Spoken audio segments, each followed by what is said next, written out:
I clean up what they create. An original horror story, Part 1, The Offer. Before you read any further, there are people in this world whose job it is to make sure you never know they exist. They don't have badges. They don't have names.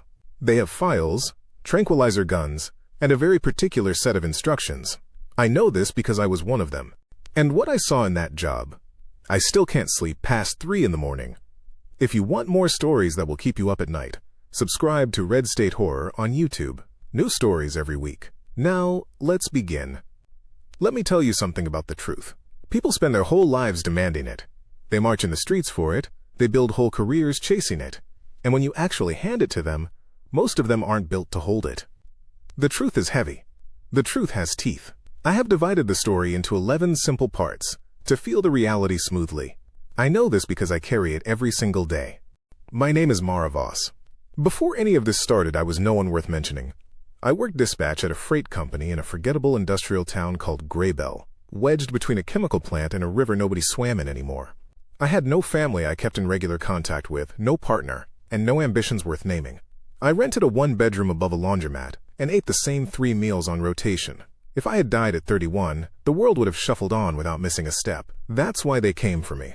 I understand that now. They arrived on a Tuesday. 2 people in charcoal gray clothing, not quite suits, not quite uniforms, standing at my door like they had been standing there since the building was constructed and were simply waiting for me to notice. The woman did all the talking. She had the kind of face that doesn't give you anything to hold on to, symmetrical and empty, like a mask of pleasantness. She said the agency had been observing me for several months. She said I had qualities they valued. She said she wasn't at liberty to explain what the work entailed, only that it was important and that I would be compensated in ways no freight dispatch job ever would. She never said which agency. She never showed a badge.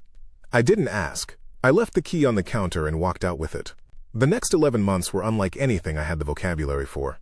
I was taken to a training compound somewhere in the high desert. Brown and flat in every direction. The sky so big it felt like a threat.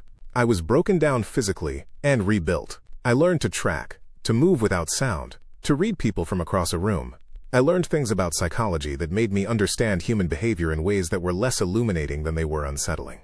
I was also taught, quietly, carefully, as if the information itself were radioactive, about the experiments. The agency I worked for had no name, I was ever told. Internally, the staff called it only the program. The program had been running for decades, buried beneath layers of bureaucracy and classified budgets, and deliberately misrepresented reports. Its purpose was the creation and study of what my handlers called anomalous assets. Their word for experiments. Their word for people who had been pulled apart and reassembled in ways that nature had never intended. Some were willing. Most were not. That detail was delivered to me so matter-of-factly that I barely registered it in the moment. When the 11 months were done, I sat in a windowless room with a woman my handlers called Director Shen. She was small and precise, with close-cropped silver hair and a habit of watching you the way a person watches a door, waiting for something unexpected to come through it. She slid a folder across the table and explained what I would be doing. I would track down assets that had escaped containment. I would recover them alive when possible. I would terminate them when it was not. She made it sound like maintenance, like I was being handed a wrench. I took the folder. I didn't look back. Part 2, The Vendor. Imagine buying a treat from a friendly street vendor on your lunch break. Imagine waking up the next morning and realizing you have no memory whatsoever of the 12 hours that followed. Not foggy, not blurry. Just gone. A perfect black hole where an afternoon used to be. Now imagine that's been happening to dozens of people in your neighborhood, and nobody official is telling you why. Stories like this one, every single week. Subscribe to Red State Horror on YouTube. Now keep reading. It gets worse. My first assignment was designated Asset 04, the vendor. Reading the file, I understood why they'd started me here. He was listed as low threat, not aggressive, not dangerous to anyone in a direct sense. What he was a liability. The vendor had once been a man named Edmund Cho, a behavioral scientist who had agreed to an experimental cognitive enhancement procedure and came out the other side as something that only wore Edmund like a coat. He no longer had much of an inner life. No goals, no emotional responses, and no apparent awareness of his own situation. What he had, instead, was a compulsion. He distributed things. Specifically, he sold food from a modified cart that looked like a converted tea trolley, painted pale blue with a little canopy. He positioned himself in public spaces, parks, transit hubs, open markets, and sold what appeared to be handmade sweets. Toffees, sugar candies, and small biscuits wrapped in wax paper. The sweets were laced with a compound that the program had been developing as a memory suppression agent. If you ate one, you would go about the next 12 hours as though nothing had changed. You would drive home, eat dinner, and put the children to bed. And when you woke up the next morning, that window of time would simply be gone. Not fuzzy, gone, scrubbed out like a whiteboard. Think about that for a moment. Not a rough night, not a blackout from alcohol, a surgical, clean removal. You would remember walking to the cart, and you would remember the smell of the sugar, and then nothing. Morning, bright and empty. The behavioral scientists working on the compound had made the mistake of testing it on themselves to confirm its effectiveness. They woke up the following day in an empty lab, the lights still on, their notes unfinished mid-sentence, and an empty blue cart-shaped space in the loading bay where their subject had once been. I spent 3 days tracing the vendor's route by following the reports. There was a cluster of people in the Pelham district who kept showing up to their doctors with the same complaint: unaccountable memory gaps. Whole evenings vanished. One woman had driven home through rush-hour traffic with no recollection of the route. One man had fed his infant daughter and had no memory of doing it. The doctors were baffled. They prescribed sleep studies and anxiety medication and sent people home. I walked the district until I heard the faint chime of the cart's bell drifting between buildings like something remembered from childhood. The sound was wrong in a way I can't fully explain. Too clean, too penetrating, reaching into some old instinctive part of the brain that responds before thought catches up. I had foam core earplugs in before I turned the corner. I found him outside a community garden on a gray Thursday afternoon. There was a small, docile line of people waiting in front of his cart, drawn by the smell and the sound and by something else, something that made them stand quietly with pleasant expressions like people in a dream. I waited at the periphery and watched him serve them one by one. When the last customer walked away with a paper bag of biscuits they would not remember eating, I approached. The vendor turned to greet me with a performance of warmth that had nothing behind it, just the reflex of hospitality wearing a human face. His eyes were pale and very still. He was smiling the way furniture smiles. I put a sedative in his neck before he could offer me anything. He went down without a sound. I loaded him into the back of my agency vehicle, hitched the pale blue cart on the tow line, and drove to the intake facility. The woman at the gate didn't say thank you. She just signed the form. My first job: clean, simple, bloodless. The second one would not be. Part 3, the shaker. What if someone in your town could bring a building down from the inside, just by concentrating? What if he didn't want to hurt anyone? What if all he wanted was to live quietly, walk his dog, fix engines in a small coastal village where nobody asked difficult questions? And what if I were sent to make sure he never got that life? Subscribe to Red State Horror on YouTube for more stories that make you question who the real monsters are. Asset 09 was designated the Shaker. Where the vendor had been emptied of himself, the Shaker still had all of himself left. That was the problem. His real name had been redacted from my file, which I had learned was their way of making it easier to kill someone.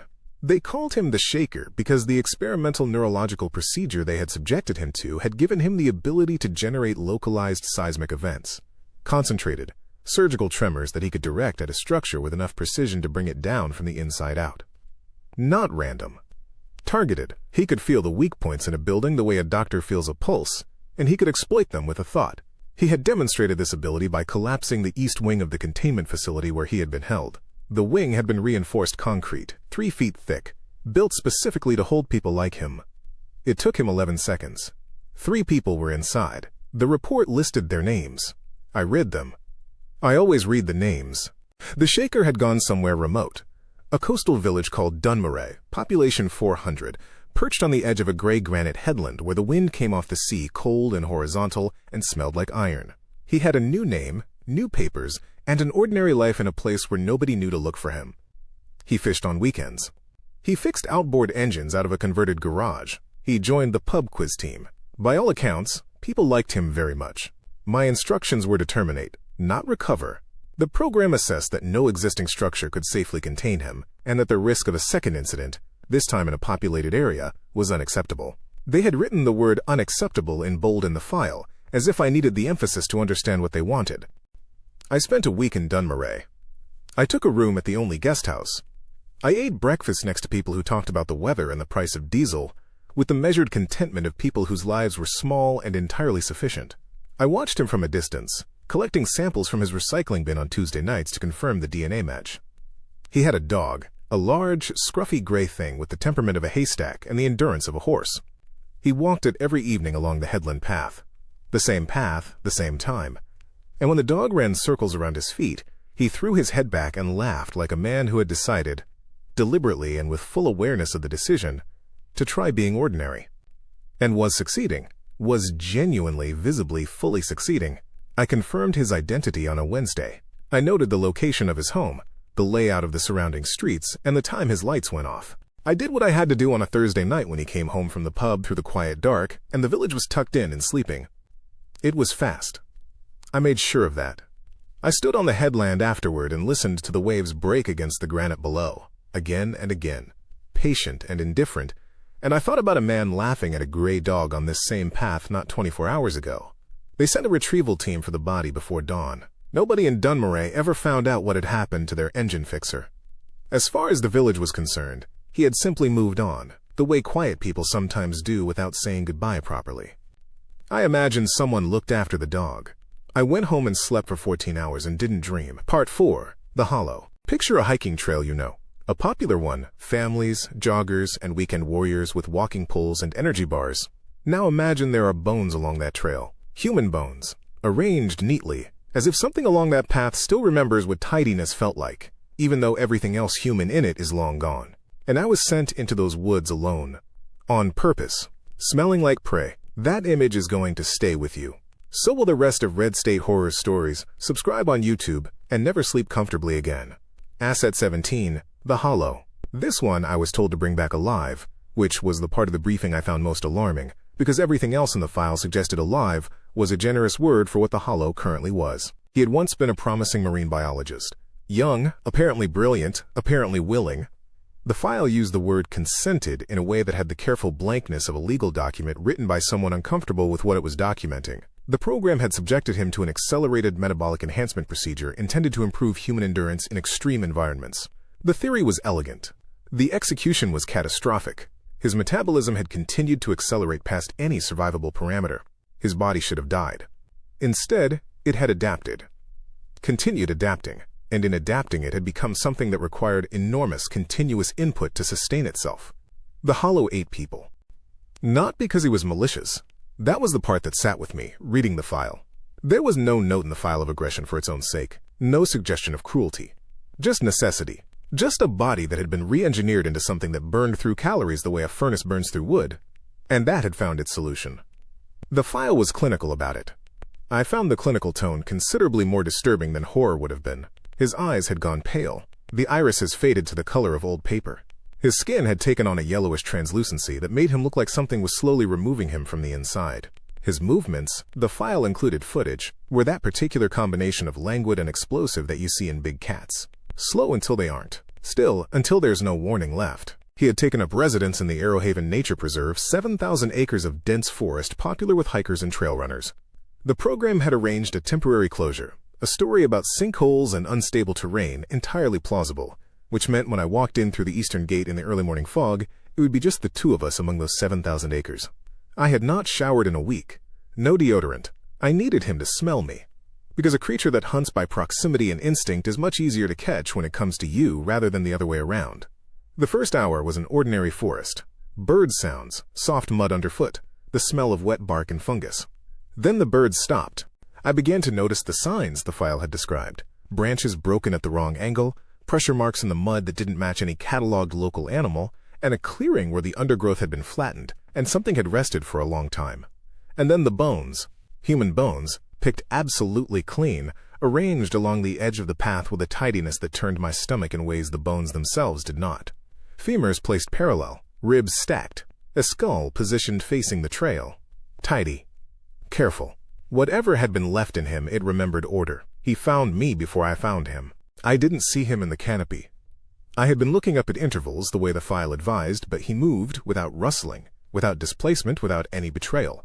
He simply wasn't there. And then he landed on me, and the impact drove my face into the mud and emptied my lungs in one sudden, violent exhalation. His weight was wrong.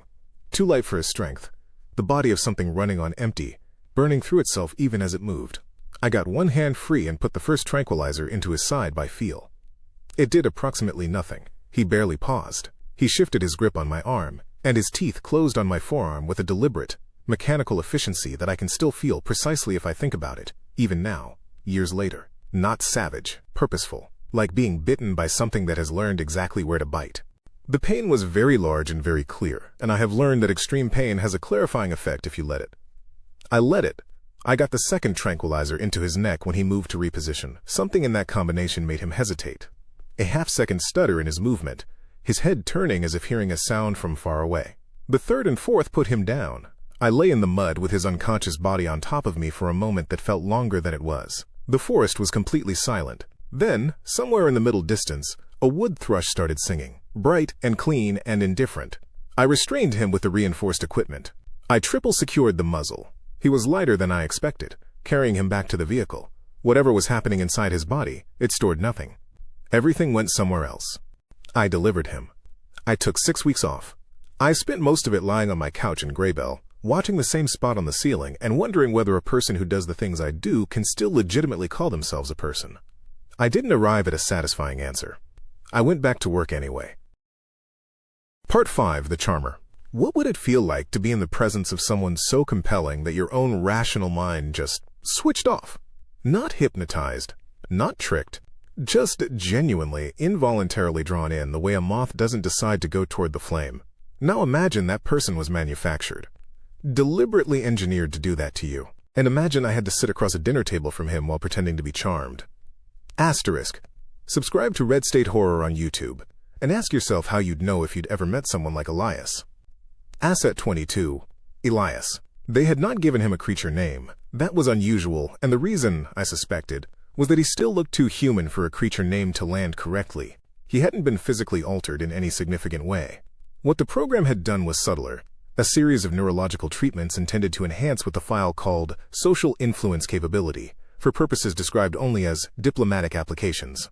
The implication being that the government wanted someone who could walk into a foreign negotiation and make everyone in the room trust him completely before a single word was spoken. What they got was a man who could walk into any room and immediately become the most important person in it. Not through charm in any conventional sense. This was involuntary in those around him, as reliable and unasked for as the pull of gravity. You didn't choose to be drawn to him. You simply were, the way water moves downhill without consulting anyone. He had walked out of the facility one evening with 17 people eagerly holding doors. Even reading his file, knowing precisely what he was and what had been done to him, and what the program intended to keep doing to him, I found myself holding a faint, baseless warmth toward him, as if he were someone I already knew, as if his welfare were already, somehow, slightly my concern. That worried me more than anything else in the assignment. He moved in the upper registers of city life. Charity galas, private clubs, and invitation-only gatherings on the penthouse floors of harbor cities where money collected to admire itself. I traced him to a city called Velmoth, to a fundraising event for a cultural foundation whose name I have already allowed myself to forget. I attended.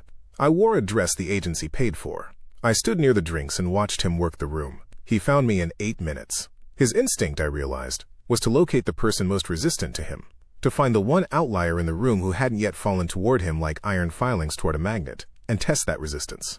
I can only assume that was what I represented, a puzzle. He introduced himself as if conferring an honor. "You look like you're making mental notes," he said. His voice was pleasant in a way that activated something at the base of the skull, something old and animal, and easily convinced. "Professional habit," I said. "What profession?" "Accounting," I said. This was not a cover story I had prepared. It simply arrived, the way defenses do, when something genuinely threatens you. He smiled.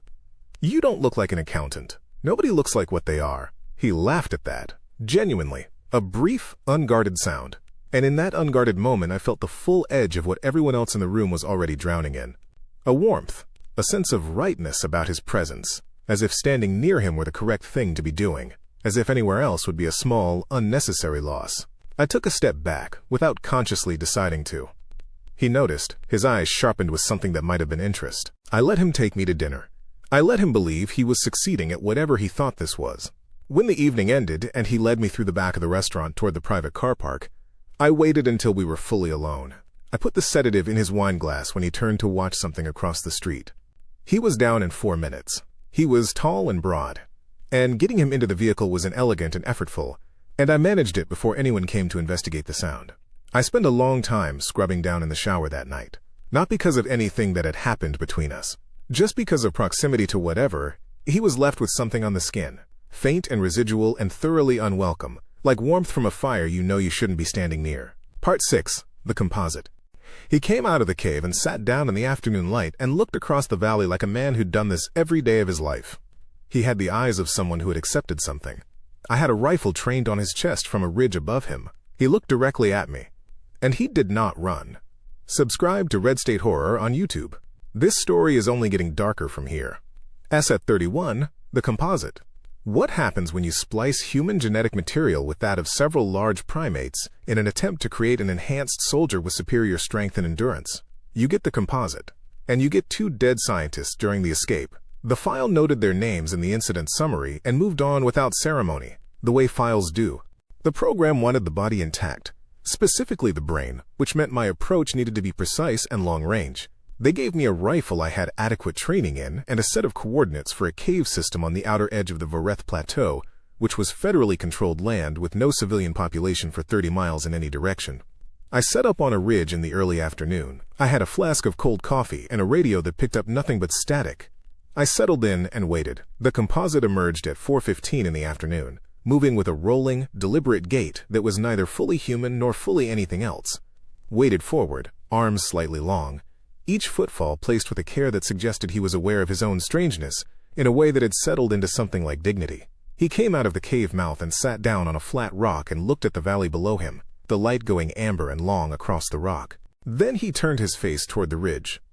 His proportions were wrong in ways that were difficult to catalog specifically. The brow too heavy, the jawline too wide, the arms too long below the elbow. But the eyes were completely and entirely human. They were tired and brown, and they found me on the ridge without difficulty and held me there, and they did not show fear. They showed something more like weary recognition. As if he had been waiting for this moment, the way you wait for something you've known was coming for a long time. He didn't move. He didn't try to retreat into the cave. He just watched me across the distance between us, and I had the nauseating, clear certainty that he understood exactly what I was there to do and had already made his peace with it. I thought about the shaker and how, at least, I had done that in the dark, quickly, without seeing his face. This was different.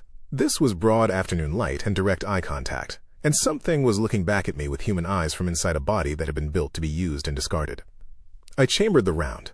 I adjusted for the crosswind. I held the crosshairs on his chest and felt my finger against the trigger and waited for a moment I cannot fully account for. Then I did my job. I set off the signal flare and sat down beside him on the flat rock to wait for the air team. He was too large for me to move. The valley below was green and very still, and the light continued to go gold, and then copper, and then gray, and I sat beside him and looked at it and tried not to think about his eyes and mostly failed. The air team arrived at dusk. They were efficient and professional and did not speak to me, which was fine. I drove back in the dark and thought about the nature of the person I was becoming, and whether there was a meaningful difference between someone who becomes capable of cruelty because something is done to them and someone who discovers that the capacity was always there, waiting for the right context. I did not conclude. I never do on that particular question. Part 7. The Marionette. She was 60 centimeters of carved dark wood sitting on a shelf in a dead family's living room. She couldn't stand up. She couldn't move her painted hands. But she could speak in a voice like a small, clear bell. And if you looked into her eyes for more than 3 seconds, she owned you completely. And I had to ride in a car with her for 40 miles. In the front seat. Because she asked. Subscribe to Red State Horror on YouTube. The Marionette is the one you won't forget. Asset 44. The Marionette. This is the one I still think about. She was not a person. She was an object. A wooden automaton, approximately 60 centimeters tall, carved with exceptional, unsettling skill into the shape of a seated woman in an old-fashioned dress. Her face was painted with serene, downcast eyes and a half-smile of perfect composure. Her hands were folded in her lap. She was beautiful in the way that very precisely wrong things are sometimes beautiful, the way you can appreciate the craft of something that you know you shouldn't be near. She could not move. That was the first thing the file told me, and it was true, as far as it went. What she could do was speak. A faint, clear voice that seemed to come from somewhere behind her painted sternum that carried in the way sounds carry in empty rooms, further than physics suggested it should, with a resonance that was not mechanical and that did not have any readily identifiable source. And she could look at you. Do not turn her carved head, not shift her painted eyes, but when you were in the room with her, something in the precise angle of her fixed, downcast gaze made you feel Not think, not decide, but feel in the cellular way you feel heat or cold that she was watching you. That she had been watching you for some time. That she had been watching you since before you entered the room. And if you met that gaze, if you held the eye contact long enough for it to solidify, for your brain to register it as mutual, she had you. Complete, total, immediate command. You would do whatever she asked. Anything, including things that would destroy you, including things that would destroy the people you loved most. You would do them with a smile because she would tell you to smile. The behavioral science team that had created her had been exploring extreme compliance facilitation. The file had a section labeled Origin Disputed Asterisk that I read twice and will not describe here. What the file said clearly was that whatever had been captured inside the carved wood was not the result of any process the scientists understood or could replicate, and that subsequent attempts to reverse engineer the effect had produced nothing. A scientist had taken her home on a Friday evening, under her control. That scientist had returned to the facility Monday morning in an altered state and attacked 4 colleagues with a letter opener before being subdued. She was committed. The 4 colleagues recovered, mostly. The family in whose home the marionette had spent the weekend was not recoverable at all. The house was on the edge of a town called Colwick, behind a garden wall and a row of silver birch trees. I pulled up in the early morning, and the smell reached me before I opened the car door. I knew the smell. I had learned the smell. I sat with it for a moment, and then I got out and went to the front door and let myself in with the override key the program had supplied. I kept my eyes down. I looked at the floors and the baseboards and moved through the house by memorizing its layout from the threshold before I crossed it. I will not describe what the floors showed me. I will say that the smell was very strong, and that I breathed through my mouth and kept moving. The voice found me in the front room. "You came quickly," she said. Her tone was genuinely warm, the warmth of someone who means it. That was the worst part. I had just finished. Finished what? I said to the floor. Being curious about them, she said. I don't know what I hope to understand. People are so small inside. It's always a little disappointing. I did not respond to this.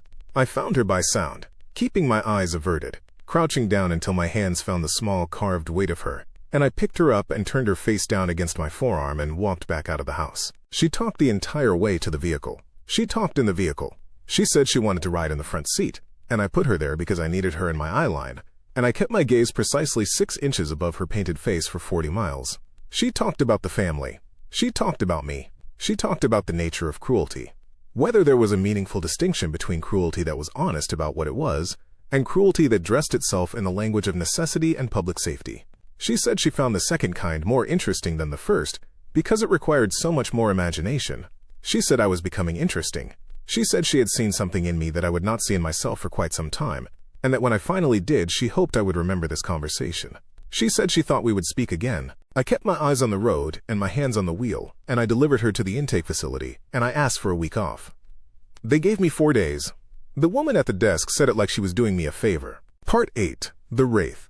He was just a man in a transit hotel room, ordinary in every visible way, tired, thin, middle-aged, sitting on the edge of the bed like someone who had been expecting a knock on the door for a very long time. He knew exactly why I was there. He knew because he'd done what I do. He'd been where I am.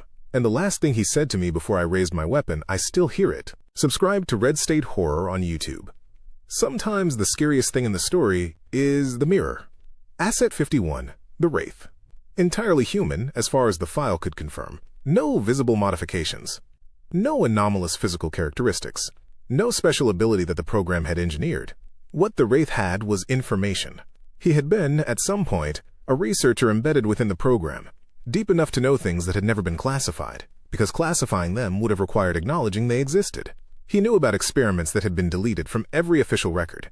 He knew about people who had been used and then made to disappear so completely that their families had spent years filing missing persons reports that went nowhere. He had chosen to run, and the program wanted him found and silenced. The termination order was immediate and absolute. No recovery. No debrief. They did not want what he knew to become words in any form. He moved constantly. Cash withdrawals from unrelated cities. Transit card pings that formed no discernible pattern. He would surface in one place, stay for 36 hours, and vanish. Second-hand witness accounts described a thin man in his 40s, who always looked like he was about to say something important, and had decided, at the last moment, not to. I tracked him across 4 cities over 3 weeks. I found him in a transit hotel in a port city called Calwick, a gray, practical city of shipping containers and early mornings, the kind of city that asks no questions about who is passing through.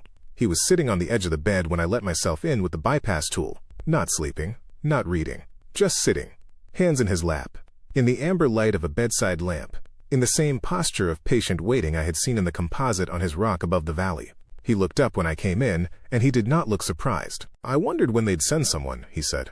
His voice was quiet and matter-of-fact. "Don't move," I said. "You don't have to do this," he said. Not desperate, not pleading, but in the tone of someone making a practical observation. "They'll send someone for you eventually, too. That's the thing I know that they're most afraid of. They don't keep assets indefinitely. That's what you are to them. An asset. That's not new information," I said. He studied me with the careful attention of someone doing a calculation. "Then why are you still here?" I stood with the weapon in my hand and looked at him. This thin, tired, ordinary man sitting on the edge of a bed in a transit hotel that smelled of industrial cleaning fluid, with his hands open in his lap, and no more fight left in him than the composite had had. And I thought about Dunmurray and a gray dog and evening light on a headland. I thought about a ridge and amber valley, light and brown, tired, human eyes. "How long do you think you have?" he asked. "Long enough," I said. "That's what I thought too," he said. "Right up until I didn't. I did what I was sent to do." I have thought about that conversation more times than I can accurately count. I replay it sometimes in the hours before 3 in the morning, which is when I always wake up now. I turn it over, looking for what I missed, for the thing I should have done differently. I have not yet found a satisfying answer. I'm not sure there is one. Part 9, The Doppelganger. She had my face. Not exactly, but close enough that I stopped breathing for a full second. She was standing in the middle of an abandoned print shop, and her face was running through expressions like television static finding a signal, and she looked at me with my own eyes and said she had a message. From something I thought I delivered to a secure facility months ago. Something that should have been locked away. Something that was already out. Subscribe to Red State Horror on YouTube. This story is building towards something, and you do not want to miss how it ends. Asset 56. The Doppelganger. She could replicate any human face. Not perfectly, not the whole body, but from the neck up she could become anyone she had studied long enough, and she had had time to study many people. The limitation was a large burn scar on her left shoulder that the ability could not replicate. That was the only reliable identifier. That was all I had to look for. Several hunters were deployed simultaneously. The program had sealed all exits from the city of Halden. Roadblocks disguised as traffic management and transit delays explained as infrastructure maintenance while we searched within. I was assigned the Western Quarter, residential streets, derelict commercial blocks, and a strip of shuttered shops beneath which people still lived in small, warm flats. I walked for hours. I showed people a description of the scar, not a face. A young woman stopped me outside a chemist's near the end of the afternoon. She had an open, friendly manner, earnest and helpful, and she said she had seen a woman matching the description going into the old print shop on Canley Row, acting like she was being followed. I thanked her and went quickly. The print shop was dark inside, with the smell of old ink and mold, and the particular cold of rooms that have not been warm in years. Light came in gray columns from a cracked skylight. The doppelganger was there. I could see the scar clearly, seated on the floor beside an old iron printing press, hands behind her back, ankles bound. I had not restrained her. I drew my weapon. I turned around. The young woman from outside the chemist's was standing directly behind me. But she was no longer the young woman. She was no longer a consistent person. Her face was running through features and expressions in a slow, wet cycling motion, like a reflection on disturbed water finding in Losing Faces, something searching through a catalog of stolen identities for one to settle on. "I wanted to see which of us would find her first," said the shifting face. The voice was settled even when the face was not. "Who are you?" I said. I kept the weapon aimed. "No one in your file," said the face. It stabilized briefly into an expression of mild amusement. "I have a message for you." "From the marionette." "The marionette is in containment," I said. "She was," the face said. Briefly, the feature shifted again, a slow drift like cloud shadow. "She said to tell you to remember the lighter." "What lighter?" I said. The figure turned toward the wall. It did not slow down or hesitate. It walked directly into the solid stone and through it, the way you walk through an open door, and it was gone. No sound. No disturbance. Just present and then absent, as cleanly as a light switch. I stood in the print shop. My hands were completely steady. I found that significantly more troubling than if they had been shaking. I called in for recovery. I delivered the doppelganger. 3 days later, the news came through. The facility had been attacked by a coordinated, external group. The eastern and northern wings were rubble. 41 assets had been in transit during the attack. 30 remained unaccounted for. The marionette's name was on the list. I checked my left boot. The lighter was there. I had been carrying it since the day I delivered her, for a reason I had never consciously articulated to myself. I held it in my hand for a moment. Then I put it back. Part 10, the call. My phone rang at 11:43 at night. Unknown number, and the voice on the other end was hers, clear and light and pleasant, like a conversation about nothing. She said my name. She said she was coming to pick me up. She said she'd already chosen the place. And the worst part? Part of me wasn't surprised at all. Subscribe to Red State Horror on YouTube before you read the next part. You'll want the channel saved. Trust me, they sent me back to my apartment with orders to wait. I did not go to my apartment. I checked into a motel in a suburb I had never visited, paid cash under a name I invented, and sat in a chair facing the door with my weapon in my lap and thought about the shifting figures' words in the print shop. Remember the lighter. I carry a lighter. I have carried one since the day the marionette was transferred to the containment facility, tucked into the lining of my left boot. I have never smoked. I had no practical reason for it that I could articulate. Call it intuition, or call it a conclusion I had reached through a long series of observations I had never quite allowed myself to arrange into a conscious thought. Wood burns, carved hands and downcast eyes and a voice like a small clear bell. All of it burns. The agency recalled me after 4 days. The facility had been stabilized enough to resume partial operations. I was given a list of assets still at large and joined the other hunters in the systematic recovery that followed. Most of the escapees had simply fled and hidden, creatures and people with nowhere to go, and no one on the outside who knew what they were, trying to dissolve into a world that the program had specifically engineered to be impossible to dissolve into. We collected them steadily, one by one. The marionette was not among those recovered. On the 7th night, my phone rang with an unknown number. I looked at it for 2 rings. Then I answered. "You're very close," said her voice. Clean and light and pleasant, as if she were commenting on my proximity in a large room. My stomach did something I would not describe as calm. "How are you calling me?" I said. "I have help," she said. "I believe you've already met him. The face in the print shop. The one that walked through walls." "What do you want?" I said. "To finish our conversation." "We were interrupted. I think you have more questions than you're allowing yourself to ask, and I think that's becoming a problem for you. Come to Vethro Mill. You know the place." I did know it. An abandoned grain mill on the edge of the Arrowhaven Preserve, the same preserve where I had hunted the Hollow. I had passed the mill twice during that assignment. It stood in the tree line like something the forest was in the process of slowly unmembering. "If this is a trap," I said, "I want you to know it won't work the way you're expecting." "Of course it's a trap," she said pleasantly. "That's rather the point. Good night, Mara." She knew my name. I sat in the dark motel room for a few minutes. I checked the lighter. I checked my weapon. Then I told no one, called no one, and drove to Vethro Mill. Part 11. Vethro Mill. 12 people standing absolutely still in a dark room, all facing the same direction. Eyes open, silent, watching me cross the floor toward the staircase. Not threatening, just watching. The way objects watch, the way furniture watches, the way painted eyes watch when you know they can't possibly be seeing you, but they are. That was just the ground floor. I still had 2 more to go. Subscribe to Red State Horror on YouTube. And if you're alone right now, maybe turn a light on. The mill was 3 stories of crumbling brick and rotted lumber, sitting at the edge of the forest like something the trees had been slowly, patiently disassembling for decades. Every window was dark. Every window was open. No sound came from inside. The fog off the preserve moved in long, slow sheets between the trees. I went in through the side door. The ground floor was full of people. 12, perhaps 15 of them.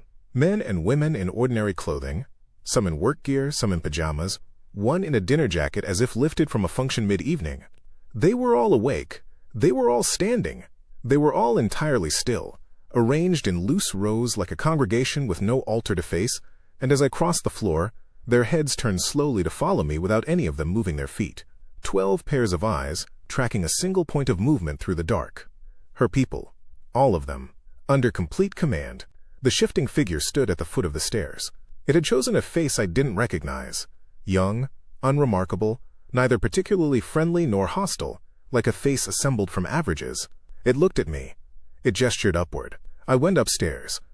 The second floor held one thing, a chair, and in the chair was a fellow hunter, in his mid-40s, experienced and meticulous.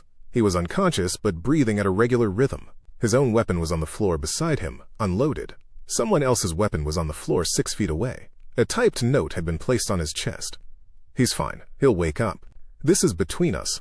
I went to the third floor. She was on a long wooden table against the far wall, in the far corner, in a fall of gray light from an open window. Just sitting there as she always sat. Folded hands, downcast painted eyes, the small carved woman in her old-fashioned dress, perfectly still, impossibly present. The dark wood of her hair was almost black in the low light. I did not look directly at her eyes. I looked at the space 6 inches to her left, the way you look at a dim star by not quite looking at it. "You came alone," she said. Her voice in the empty room was very clear. "That's either very brave or very foolish. Possibly both." "What did you want to say to me?" I said. "I told you what you are," she said. "In the car. You remember what I told you. You said I wasn't so different from you. And you've been thinking about it ever since." A pause. "I'm not wrong. What do you want?" I said. "Concretely, what do you actually want?" "To see," she said. "I wanted to see which way you'd go. They're going to send someone for you, Mara, sooner than you think. You ask too many questions. You sit too long with the things you've done. You feel things you're not supposed to feel. And they have very good instruments for detecting that. You've stopped being a tool. They don't like that in an asset. So what am I, if I'm not a tool?" "That," she said, "is the thing I wanted to find out." The room was very quiet. Outside, the fog moved in the trees, slow and soundless. I stood there long enough for some part of me, some piece of whatever this work had made me, to feel the pull of her. Not the compulsion of her gaze, which I was carefully avoiding. Something else. The pull of being seen. The pull of being known by something that had looked at me carefully and drawn conclusions. I reached into my left boot. "I did wonder," she said quietly, "whether you'd brought it." "You knew I would. I hoped," she said, and there was a distinction in her voice that I had not heard there before, something finer and more specific than the usual pleasant precision. "There's a difference between knowing and hoping. I suspect you understand that now more than you did." A silence. "You could let me go," she said. "I would find somewhere remote. There are places with no one in them. I would go there." "You told me you'd killed a family," I said. "In Colwick. You told me yourself." "Yes," she said, simply, without ornament. "That's true." I flicked the lighter. She caught it like she had been waiting for it her entire existence. Like every grain of old dry wood had been anticipating exactly this moment, holding its breath since the day she was carved and painted and first made to speak. The flame took the hem of her dress and ran upward with a speed and certainty that had nothing reluctant about it. No hesitation, no struggle. She burned the way things burn when they were always going to burn, and it was always going to be here, and it was always going to be now. She did not scream. She did not speak again. She simply burned, and the orange light filled the third floor and threw long shadows up the walls and across the low ceiling, and I stood and watched until I heard the people on the ground floor begin to stir, confused voices, the shuffle of feet, the sounds of people waking up in a strange dark place with no memory of how they arrived. I went down the stairs and through the ground floor, past the people who were blinking and disoriented and already forgetting, and out the side door and across the wet grass to the vehicle. The third floor was fully involved by the time I reached the road. I watched it in the mirror.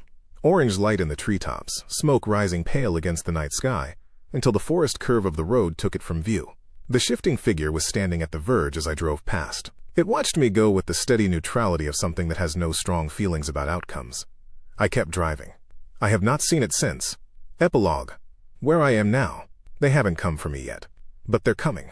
I know how these things work. I know because I was one of them, once. I know how long it takes for a disappeared asset to become a priority. I know what they send when it does.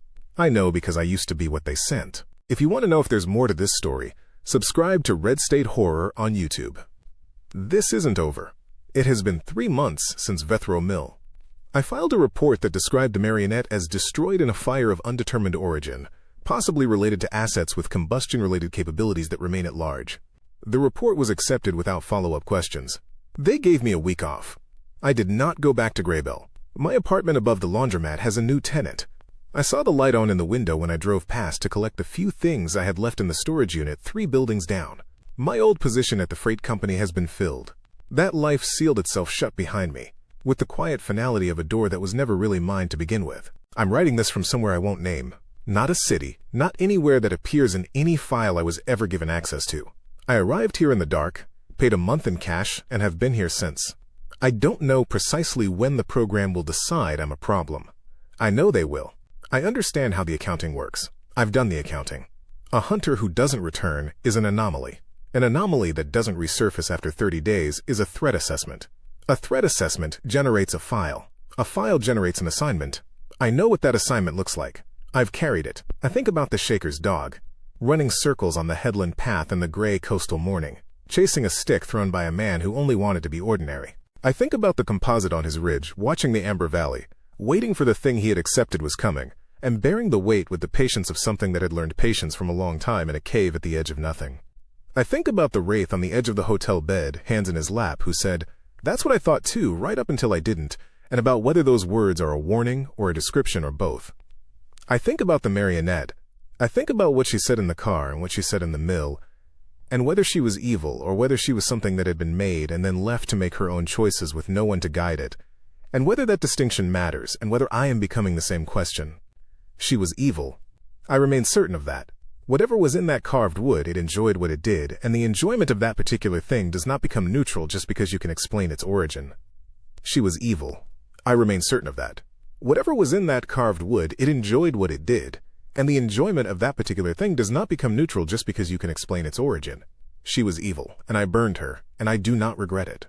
She was also right about some things. I've stopped pretending otherwise.